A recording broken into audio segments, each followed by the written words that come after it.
Want to welcome everybody. It's good to have each of you here. Each one of you adds motivation and opportunity for me to learn and to share.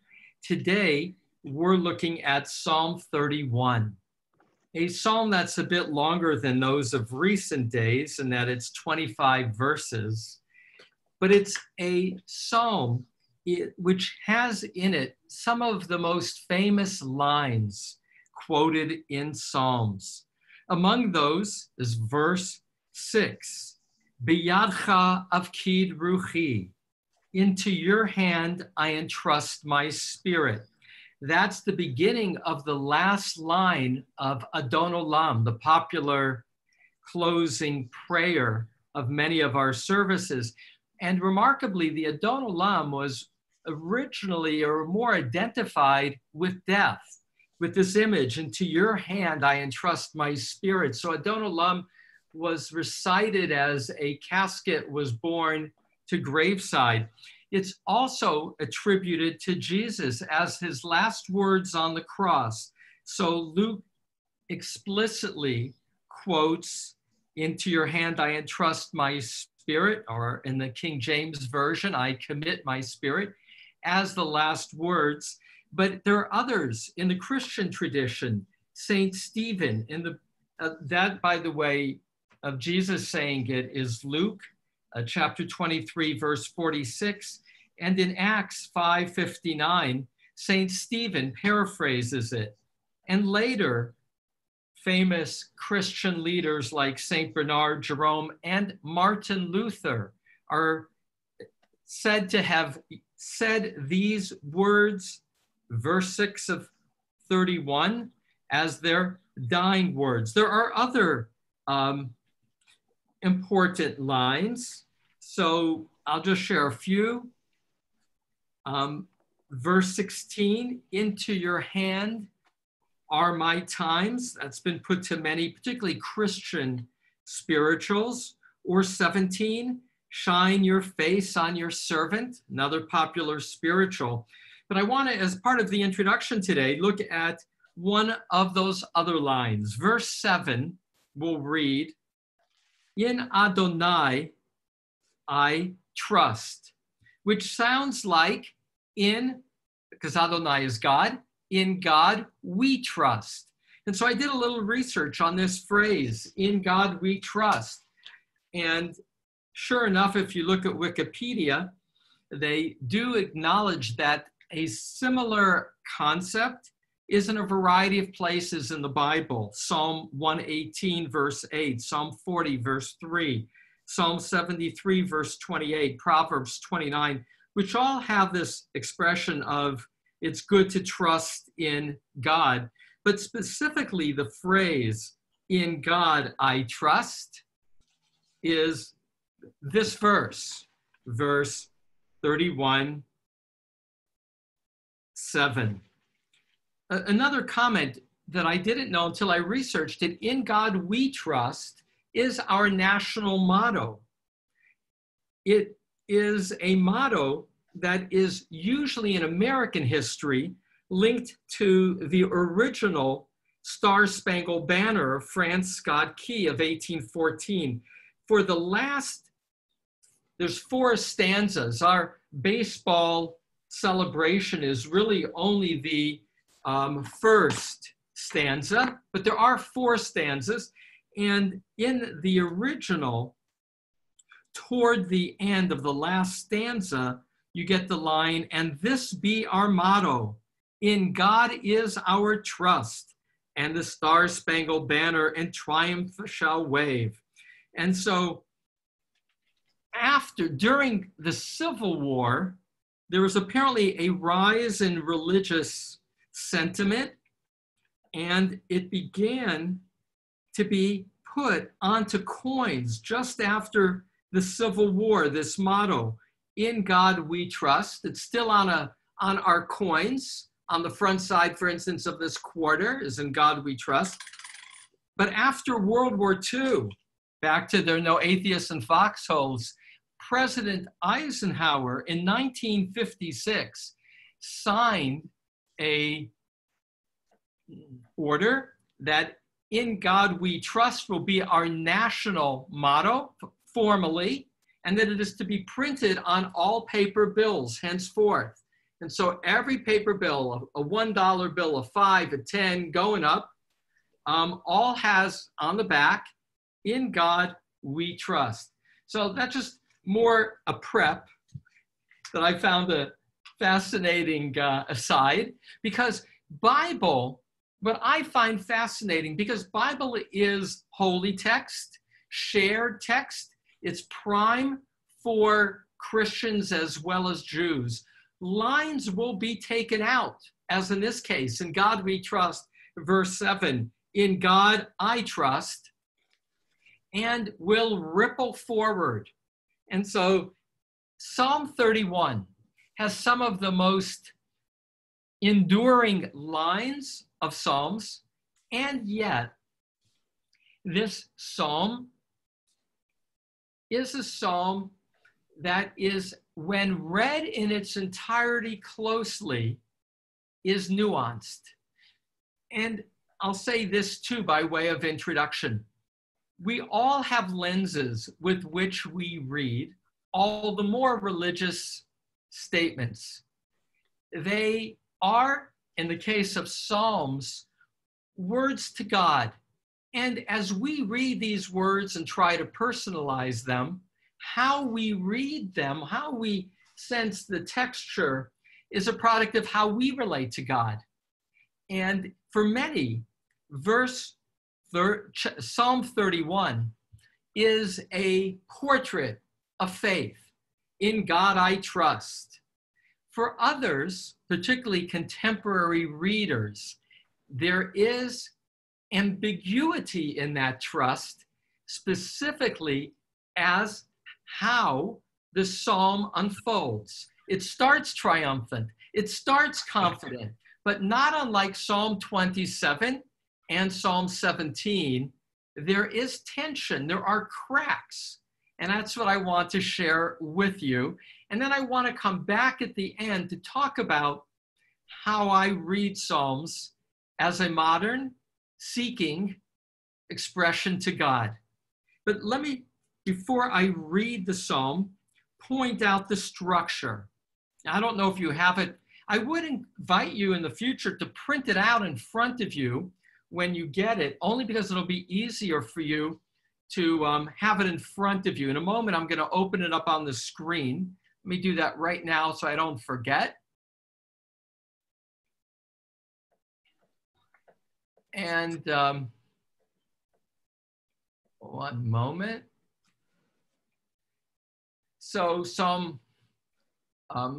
31 is structured as follows. Make a note or listen when I read it. 1 to 7. Those first 7 verses have a quality of security and faithfulness. And 8 and 9, as an extension, celebrate God's protection. And yet, there's a shift.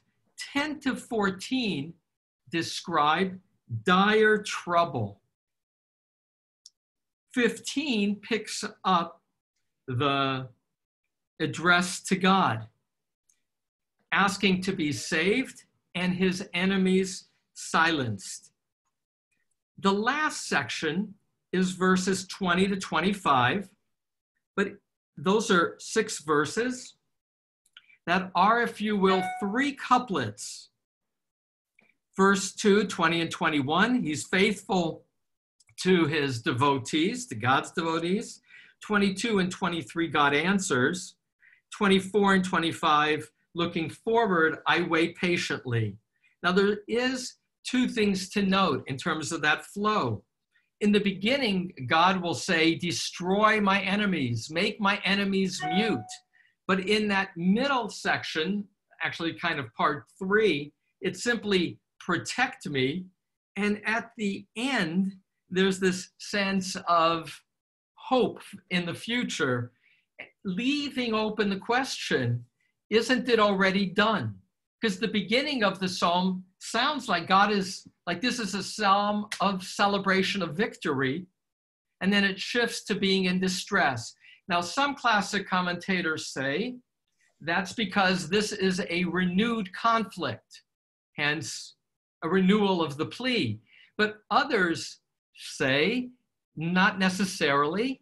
It rather is another quality of faithfulness, which is faith, but with uncertainty. So let me read it to you. Again, it's a bit of a longer psalm, and then let me unpack it a little bit more. And I chose for the title because I just love "In God We Trust" as our national motto. In Adonai I trust, verse 7. And here begins our psalm. For the conductor, a psalm of David. In you, Adonai, I shelter. Let me never be ashamed. With your justice, let me escape. Incline your ear to me. Hurry, rescue me. Be for me a rock of strength, a fortress house to save me. For my crag and my fortress are you.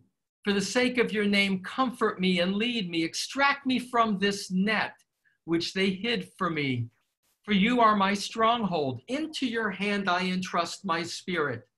You have redeemed me, Adonai, God of truth. I hate the guardians of vaporous lies. As for me, in Adonai I trust. Let me exult and rejoice in your kindness, for you saw my affliction. You are intimate with the confinements of my spirit, and you have not enclosed me in the hand of an enemy. You have set my feet in a broad place. Be gracious to me, Adonai, for I am confined. Wasted away in anger is my eye, my spirit and my gut, for my life is spent by anguish, and my years in groaning. My strength fails because of my iniquity, and my bones are wasted away. For all my adversaries, I have become disgraced, and to my neighbors exceedingly so, and a dread to my acquaintances. Those that see me outside wander away from me. I'm as forgotten from the heart as the dead. I am like a useless vessel. For I have heard the slander of many, terror all around me, when they conspired against me, when they plotted to take away my spirit. As for me, I trusted in you, Adonai. I say, you are my God. In your hand are my times. Rescue me from the hand of my enemies, my pursuers. Shine your face on your servant. Save me with your kindness. Adonai, let me not be ashamed. For I have called to you, let the wicked be ashamed. Let them be silenced in Sheol. Mute lying lips, which speak arrogantly against the righteous with pride and contempt. With abundance of your goodness have you hid for those who fear you, which you reward to those that take shelter in you from before other human beings. Hide them in the hidden places of your presence against the plots of people. Conceal them in a sukkah from the strife of tongues. Blessed is Adonai, who wrought marvelous kindness in a city besieged. As for me, I said in my haste, I am cut off from before your eyes. Nonetheless, you heard the voice of my pleas for grace when I cried to you. Love Adonai, all God's devotees. Adonai preserve the faithful while penalizing precisely those that act haughtily. Be strong and courageous in your hearts, all who wait for Adonai. Now, the conclusion of this psalm, verses 24 and 25, are now the psalmist speaking to God's devotees. And be strong and courageous in your hearts sounds like it could be words to those devotees, along with saying a statement of faith. Adonai preserves the faithful while penalizing precisely those that act haughtily. I, again, underscore so often in Psalms, the enemy is the arrogant or arrogance itself. And what is left, which is, again, the last line as well in Psalm 27, which we looked at, that psalm that's said every day in the month before the new year. Remember, it also says, hope in Adonai, Be strong and God will give you courage, hope in Adonai. So this phrase, be strong and courageous in your hearts, is also the words that Moses said to Joshua and Moses said to the Israelites in the transfer of power. And so the psalmist here in verses 24 and 25 is looking to the future, a transition, a turning over of a life lesson. Be strong and courageous. But here it's different than Psalm 27. That ends with trust in Adonai. That sounds a little bit firmer than all who wait for Adonai, because waiting implies it hasn't happened yet, which again brings me back to the key question. What is the nature of this psalmist faith and confidence? I will add a couple things in that regard. There is only one place in which the psalmist here acknowledges wrongdoing on his own. And that is where the psalmist will acknowledge that the psalmist has sinned in verse 11. And feel also another quality of this poetry. It's very body-based. Lots of references to eyes and spirit and even gut. I translated uvitnik, which could be stomach, as gut because it feels more visceral. Nafshi, which I translate in verse 10 as spirit, can also be life because it's our spirit that's identified with breath and life. Verse 11, the one place that the psalmist acknowledges his own failings. And again, you don't know if this is a psalm of his own emotional despair. For my life is spent by anguish, and my years in groaning. My strength fails because of my iniquity. Kashal ba'avoni kochi, and my bones are wasted away. And so in the middle of this psalm, there is a acknowledgement that this person, this psalmist, has seen enormous suffering, groaning, anguish. Again, another almost near-death experience of his bones are wasted away. Atsamai is often translated in other ways as bones. They can be in, but my body is wasted away. And so as I read this psalm, there is, in fact, remarkably resonant lines of faith and faithfulness. In God I trust. And that gets repeated in the psalm beyond verse 7. I trust in verse 15. I trusted in you, Adonai, I say, you are my God. And it's deeply personal. And so a comment about reading Psalms and faith. As I say, as I read my commentaries by those who are, if you will, the classic commentaries, the Orthodox, ultra-Orthodox Jewish commentators, first, this is identified with King David. There is one line here about my enemies having placed a trap for me. Extract me, God, from the net in verse 5. And so some commentators, like Sforno, an Italian commentator, 16th century, will identify this as King David when he was trapped in Saul's palace. And so on a concrete level, classic commentators will identify these as events in David's life as struggles with his key adversary, that being his predecessor, King Saul.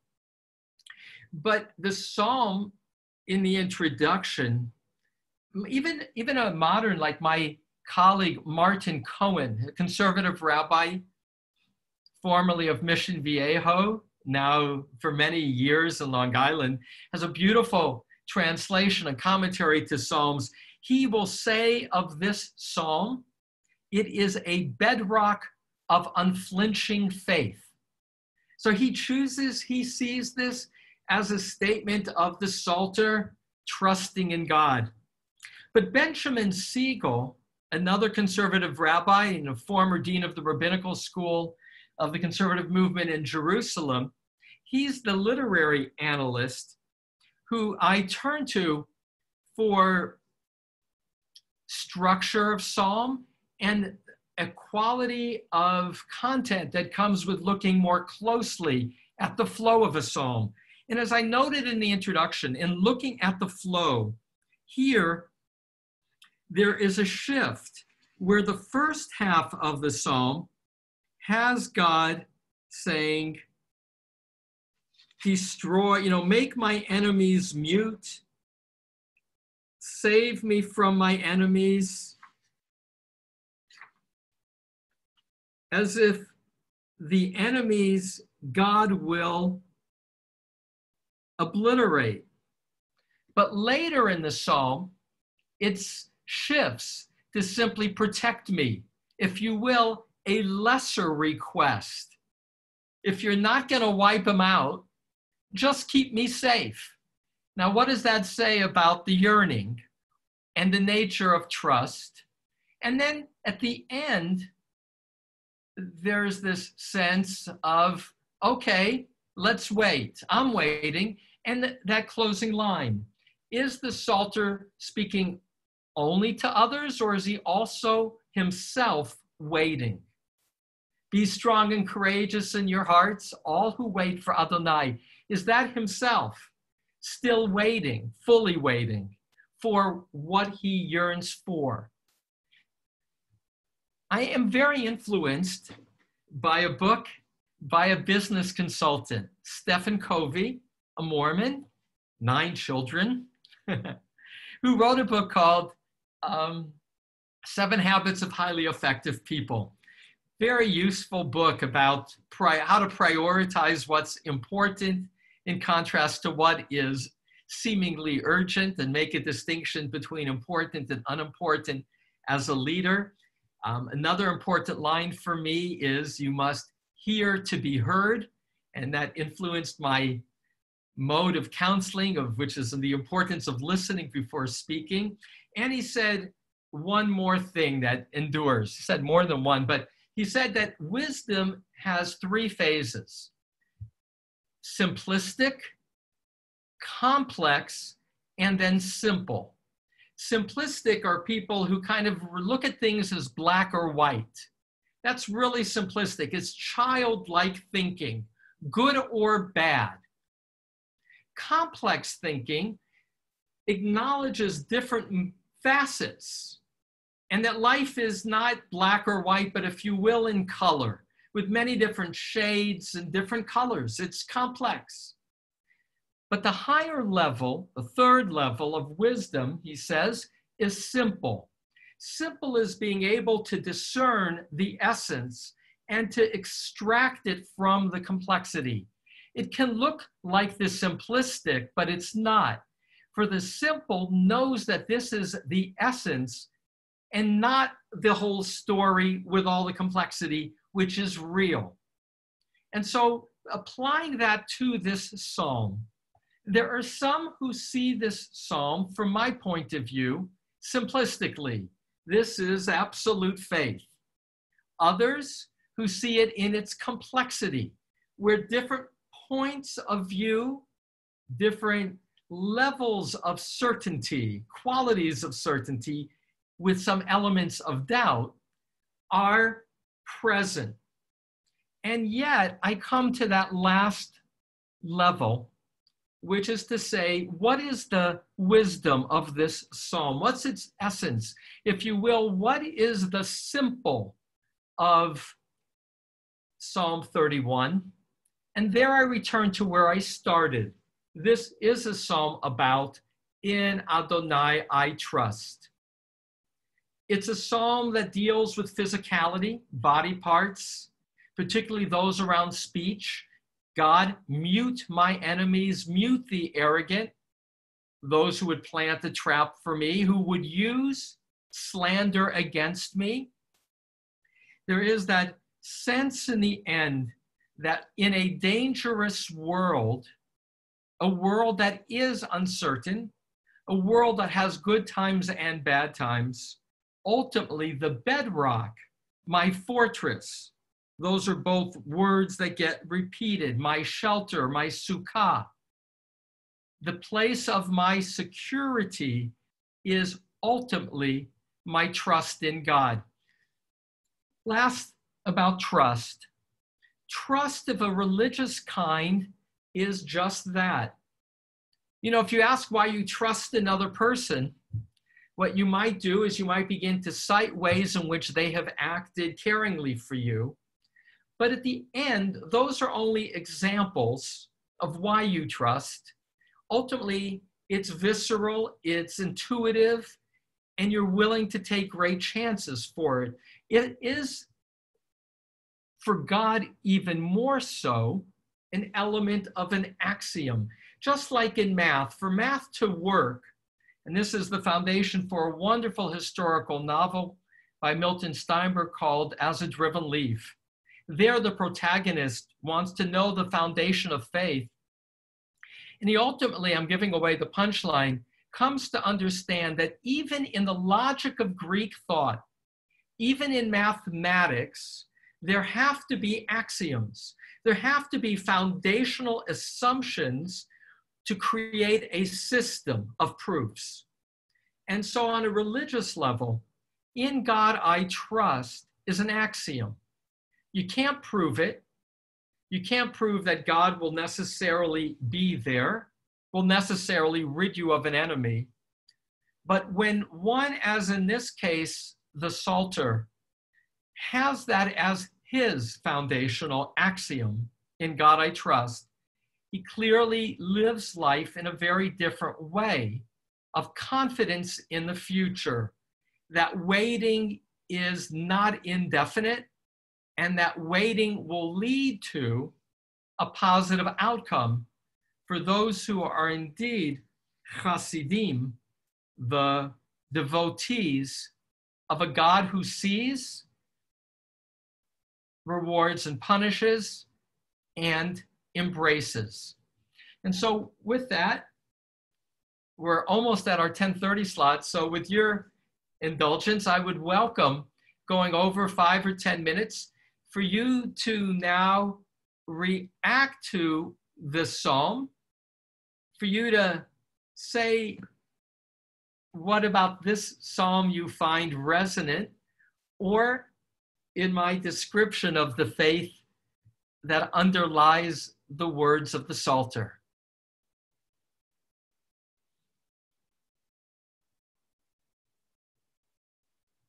Vivian, to unmute yourself. Here, go ahead, Vivian. Oh, that's not. Am I unmuted now? Yes, yeah, I can hear you. Oh, thank you. I was interested in the concept of confinement because it moves from essentially saying, I am confined by my own anger. It is my anger. I don't know if you call that iniquity. It is my anger that is confining me. And then it moves to others who are confining me. And so it works. I'm interested in the interpretation that suggested the levels. And that, it seems to me, is a really psychologically as well as spiritually important move, that he places it on his own anger is what's limiting him. And he gets that trust. That is such a beautiful observation, Vivian. And I thank you for it because you now focus me on it. So I want to unpack what Vivian has us looking at, which is verses 10 and 11. I'm going to read it because I like seeing everybody. I'm not going to post it, but here's verses 10 and 11. And I didn't catch this, and I think it's a very core message. Here's the verses 10 and 11. Be gracious to me, Adonai. And the word gracious means give me a unearned kindness. That's the word grace, unearned kindness. Be gracious to me, Adonai, for I am in, and I've done so many different translations. My last one, as Vivian noted, was I am confined. ki tsar li. Tsar means narrow. In Yiddish, we talk about tsuris. That, expression tsuris in Yiddish means troubled. I have a lot of tsuris. I have a lot of trouble. So literally, tsuris comes from this Hebrew word, which means to be confined, to be in a narrow place, to be in a rut, troubled. So for I am in distress. I am confined. Wasted away in anger is my I. And now I circle the word anger that Vivian so astutely observed. My spirit and my gut. Interestingly, in the Hebrew, and I double checked this in different sources, I is in the singular. It's ani and not anai. It doesn't say my eyes, it's my I in the singular. Now, you could do a riff with that, why it's just one I that's wasting away. Many translations, even in the Art Scroll, hedges it and puts it in the plural.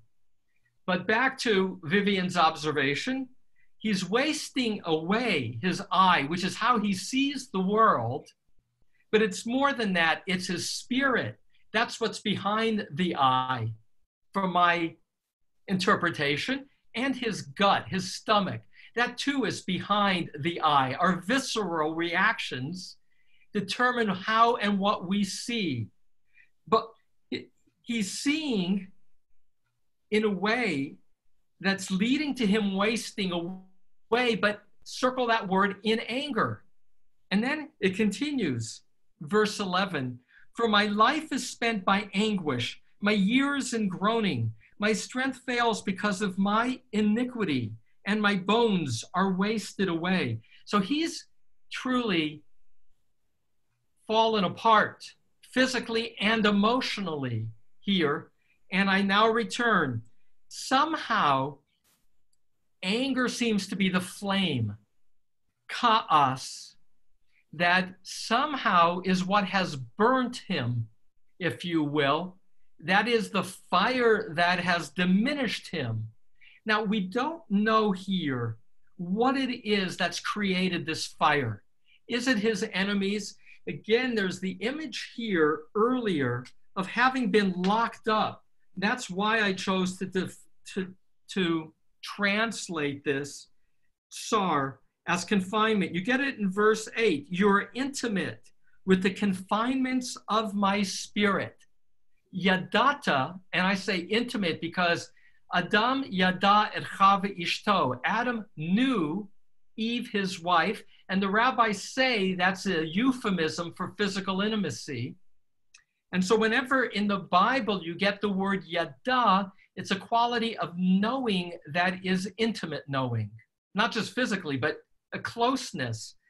And here you get tsuris, right? So with the Yiddish pronunciation, verse 8 is yadata betsuris nafshi.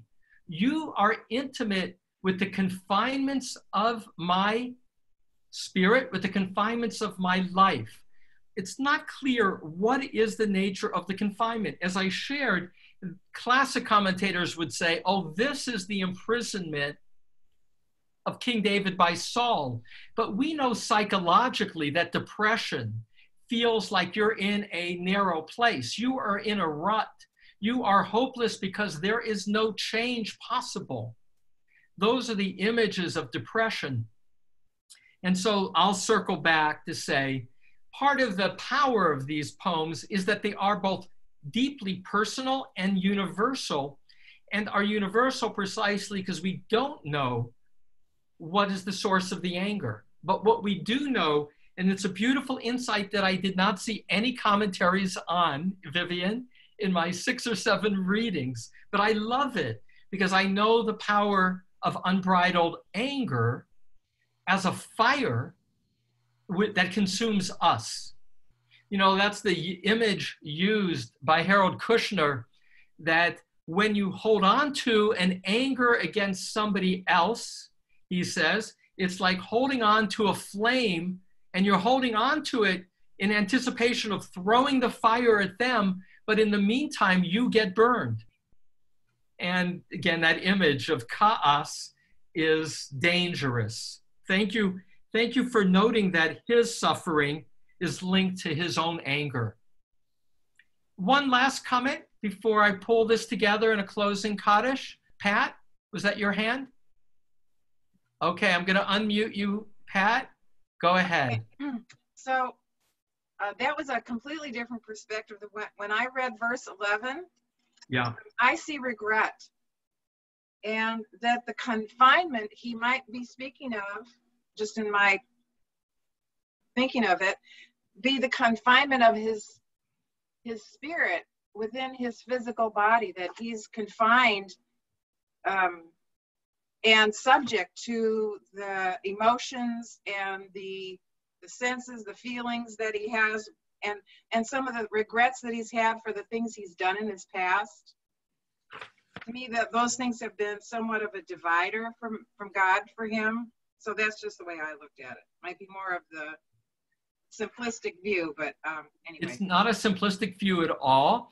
And I want to underscore it. I'm really glad you're identifying this with an end of life kind of survey of his life, is what I hear you sharing. And for many, Rabbi David Kimchi is a classic commentator I often return to, 12th century of France. He particularly uses this psalm, as he does with so many psalms, as end of life, looking to the future of the world to come. So that's, again, that closing line, I entrust my soul to you, both here and not at the end. In verse 7, right, I entrust my soul to you, and be strong and courageous, all who wait for Adonai, because your rewards will be, you know, that description of rewards, that's verse 20, what abundance of your goodness have you hid for those who fear you. David Kimchi and many commentators would say points to the future, to the world to come. One closing comment that links these things together, and that is this verse, this psalm, specifically verse 11, is quoted in the Talmud. That's the one that I just read. That's the extension of the anger, right? Verse 11, for my life is spent by anguish. And it gets quoted in the Talmud in the following way. 3 things weakens a man's strength. Anxiety, and then it'll cite Psalm 38, verse 11. Travel, Psalm 102, verse 24. And then it will say sin, because that's the other part here. Verse 11, because of my sin, my iniquity, my bones are wasted away. And so that image, that it is our wrongdoing, our failure to live up to the expectation of integrity and morality, of God's expectations of us, that ultimately wear away our strength for living. And so this psalm, to pull this together for today, and then a closing Kaddish, is a psalm with lines that pulled out of context are, as I read it, our national motto. In God we trust. Verse 7, in God I trust. It echoes culturally widely. I, at the same time, see in this psalm complexity, not simplicity, and yet a message at its essence that returns to a simple faith of in God I trust, with one valuable takeaway from our conversation, and that is beware of anger as the flame that can wear us down, which is at the center also of this anguish that he expresses, seeking God to provide the comfort and security of moving forward. There was one word that I had trouble translating. It's verse 4. For my rock and my fortress are you, For the sake of your name, tancheni utnahaleni, which is usually translated as lead me and guide me, but the word nacheni has as its root noach, make comfortable. I translate it as comfort me. And nahaleni in modern Hebrew, a minahel is a director of an organization.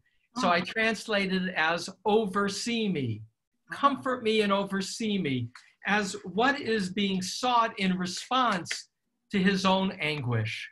Guide me, but more, help put out that flame of anger. Thank you for 31.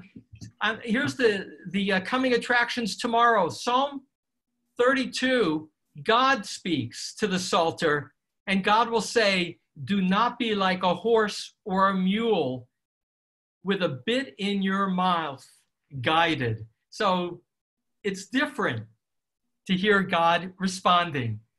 I hope you join me tomorrow. We close with those needing to say Kaddish, Psalm 32. Yitkadal v'yitkadash shemei rabbah mi'alma divra kirute v'yamlich malchute v'chayechon u'yomechon u'chayei d'kol beit Yisrael ba'agala u'bizman kariv v'imru amen. Yehi shmei rabba le'olam maya yitbarach v'yishtabach v'yitma'ar v'yitromam v'yitnaseh v'yitadar v'yitaleh v'yitalal shemei dekudsha b'richu le'ela minko birchata v'shirata tushbechata v'nechamata da'amiran v'yalma v'ru amen. Yehi shlama rabba min shemaya v'chayim aleinu ve'al kol Yisrael v'imru amen. Osei shalom b'romav hu ya'aseh shalom aleinu ve'al kol Yisrael v'kol yoshvei tevel v'imru amen. Amen. Have a good day. Thank you all to making this part of your day. I hope to see you tomorrow.